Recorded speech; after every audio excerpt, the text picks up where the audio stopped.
Details tonight in connection with a grim discovery at a downtown LA hotel. Police now believe the body found inside a rooftop water tank is that of a tourist who disappeared 3 weeks ago. Official identification has not yet been made, but police say the victim is most likely Elisa Lam, a Canadian tourist. 2013 সালে ক্যালিফোর্নিয়ার Cecil hotel থেকে একটা রহস্যময় ঘটনা পুরো দুনিয়ার নজর কেড়ে নিয়েছিল। এলিসা ল্যামের মৃত্যু কি শুধুই এক দুর্ঘটনা, নাকি এর পেছনে ছিল কোনো অজানা ষড়যন্ত্র? Today we are going to talk about the case of Elisa Lam. নিচে কমেন্ট করে জানাবেন, do you believe in ghost? যদি হ্যাঁ হয়ে থাকে তাহলে আপনার ভৌতিক এক্সপিরিয়েন্সটা কি ছিল নিচে কমেন্ট করে আমাদেরকে জানাবেন। এলিসা ল্যামের জন্ম ছিল 30 এপ্রিল 1991 সালে। তার বাবা মা ছিল ইমিগ্রেন্ট হংকংয়ের এবং তারা কানাডায় বাস করছিল। She was a student at the University of British Columbia. Elisa Lam আগের থেকে মেন্টাল ইলনেসে সাফার করছিল। স্পেসিফিক্যালি যদি আপনাদেরকে বলি, তার ছিল বাইপোলার ডিসঅর্ডার অ্যান্ড ডিপ্রেশন, এবং তার সাথে এই ঘটনাটা হওয়ার আগেও সে একবার হারিয়ে গিয়েছিল। জানুয়ারি 26, 2013 এলিসা ল্যাম সেসিল হোটেলে চেক ইন করে, যেটা অবস্থিত ছিল ডাউনটাউন লস অ্যাঞ্জেলেসে। ফেব্রুয়ারি 19, 2013 অর্থাৎ এলিসাকে লাশ দেখা যাওয়ার 18 দিন পরে তার বডি সবাই ডিসকভার করে, যেটা আসলে ভাসতেছিল সেসিল হোটেলের ছাদের পানির ট্যাঙ্কের ভিতরে, which was a 4 foot by 8 foot water tank. আপনার মনের ভিতর যদি প্রশ্ন এসে থাকে যে মানুষ কিভাবে বুঝতে পারে যে তার বডিটা পানির ট্যাঙ্কির ভিতরে, you are not ready to hear this. পুরো হোটেলে পানির সমস্যা শুরু হয়। পানির প্রেসার অনেক কম ছিল। মানুষ নিজেদের কল খুললে সেরকম একটা পানি পাচ্ছিল না। কলটা খোলার সাথে সাথে কিছুক্ষণ কালো পানি বের হয়, তারপরে পানি আস্তে আস্তে ক্লিয়ার হয়ে যায়। একটা কাপল হোটেল অথরিটিকে কমপ্লেন করে, তারা যখন পানিটা খায় পানির টেস্টটা নাকি একটু উইয়ার্ড ছিল। অনেকে হয়তো এটা জানেন না, ইউএসএ তে বেশিরভাগ মানুষ ট্যাপ ওয়াটার খেয়ে থাকে। সো তারা যখন খেয়েছে তারা জানাচ্ছিল দ্য ওয়াটার টেস্টেড ব্যাড। যদিও তারা প্রথমেই কমপ্লেন করে নাই, কারণ তারা মনে করে লস অ্যাঞ্জেলেসের পানি হয়তো এরকমই। পরে এই কমপ্লেনটা পাওয়ার পরে যখন হোটেল অথরিটি তাদের পানির ট্যাঙ্কিটা চেক করতে যায়, তারা তখন এলিসা ল্যামের বডিটা ডিসকভার করে। এখন চলেন হোটেল অথরিটি থেকে কিছু ইনফরমেশন জেনে নেই। প্রথমে এলিসা ল্যামকে হোস্টেল স্টাইল একটা রুম দেওয়া হয়। হোস্টেল স্টাইল রুম বলতে শেয়ার্ড রুম, কিন্তু পরে তাকে আলাদা একটা রুম দেওয়া হয়, কারণ তার যে শেয়ার্ড রুমের যে পার্টনার ছিল সে বলছিল শি ওয়াজ বিহেভিং উইয়ার্ড। আর এক্স্যাক্টলি হোটেল অথরিটির ভাষায় বলতে গেলে they changed the room because of odd behaviour. Investigation যখন শুরু হয়, পুলিশ জানতে পারে এলিসা ল্যামকে লাশ দেখা গিয়েছিল হোটেলের এলিভেটরের সিসিটিভি ফুটেজে। এখন যে ফুটেজটা আপনারা দেখবেন, দিস উইল শক ইউ। লিফটে ঢোকার পরে সে অনেকগুলো বাটন প্রেস করে। দেখে মনে হচ্ছিল she was hiding from someone. সে অনেকক্ষণ লুকিয়ে থাকে, তারপরে মাথাটা বের করে উকি দেয়। ফুটেজটা দেখে মনে হচ্ছিল she was getting chased by someone, যার থেকে সে আসলে লুকানোর চেষ্টা করছে। কিন্তু লুকানোর চেষ্টা করলে হয়তো তার লিফট থেকে বের হওয়ার কথা না। বের হওয়ার পরে তার কিছু উইয়ার্ড মুভমেন্ট দেখা যায়। সে তার নিজের হাত কিছু উইয়ার্ড ওয়েতে নাড়ায়।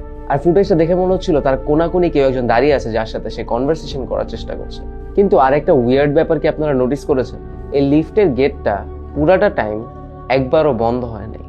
সে এনাফ টাইম বাইরে ছিল, সেন্সর থেকেও দূরে ছিল, বাট স্টিল লিফটের গেটটা বন্ধ হয় না। Now let's talk about the theories. এমন কি হইতে পারে যে এলিসা ল্যাম ড্রাঙ্ক বা কোনো ড্রাগস কনজিউম করেছিল, যার জন্য সেরকম উইয়ার্ড বিহেভ করছিল? এলিসা যেহেতু বাইপোলার ছিল, she use to take 4 different medicines for this issue. But এই থিওরিটা আসলে ভুল ছিল, কারণ অটোপসি রিপোর্টে কোনো ড্রাগস বা অ্যালকোহল ইনটক্সিকেশনের কোনো সাইন দেখা যায় না। আরেকটা থিওরি হচ্ছে শি ওয়াজ মার্ডার্ড। এটাও আসলে শিওরলি বলা যায় না, কারণ অটোপসি রিপোর্টে এটাও দেখানো হয়েছে she died as a result of drowning, and সেই রিপোর্টে কোনো ট্রমারও কোনো সাইন ছিল না। সো কি হইতে পারে? সে কিভাবে এত উঁচু একটা ট্যাঙ্কির উপরে নিজে নিজে উঠলো?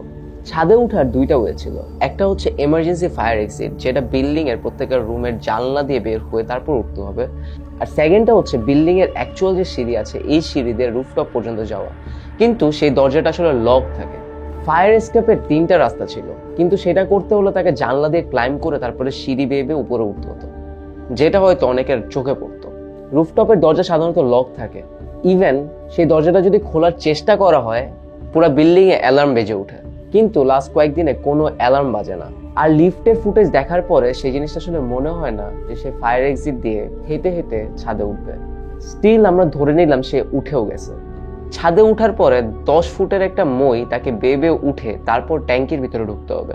আর সেই ট্যাঙ্কির ভিতরে ঢুকতে হইলে তার 9 থেকে 10 কেজি ওজনের একটা ট্যাঙ্কির ঢাকনা খুলে তারপর নিচে নামতে হবে। আর সব থেকে বড় কথা, তার বডিটা যখন ডিসকভার করা হয় তখন ট্যাঙ্কির ঢাকনাটা লাগানো ছিল। অর্থাৎ তাকে 10 ফুট এই মইটা ক্লাইম্ব করে উপরে উঠে ট্যাঙ্কির দরজাটা খুলে নিচে নেমে আবার ট্যাঙ্কির দরজাটা আটকা দিতে হবে। সে ট্যাঙ্কির ভিতরে লাফ দিয়ে কিভাবে ট্যাঙ্কির দরজাটা আটকাতে পারে?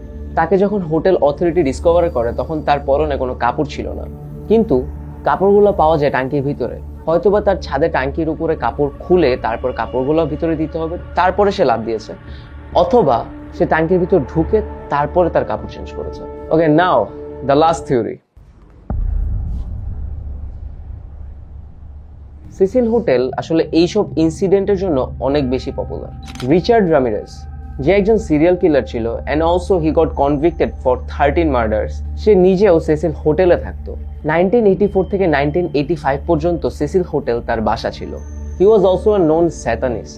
Australian serial killer Jack Unterweger, সে নিজেও সিসিল হোটেলে ছিল 1991 সালে। 1964-এ সিসিল হোটেলে একটা আনসলভড মার্ডার ঘটে।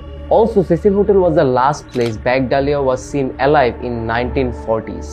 আপনারা যদি চান ব্ল্যাক ডালিয়া নিয়ে আমরা একটা ভিডিও বানাই, make sure to let me know in the comment section. এরকম আসলে অনেক রিপোর্ট আছে যে অনেক মানুষ সিসিল হোটেলের বিল্ডিং থেকে লাফ দিয়ে সুসাইড করেছে।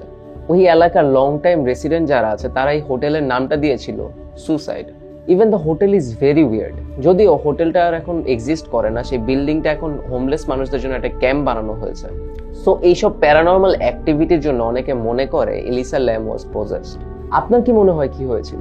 Make sure to let me know in the comment section. Thanks for watching. I will see you guys in the next video.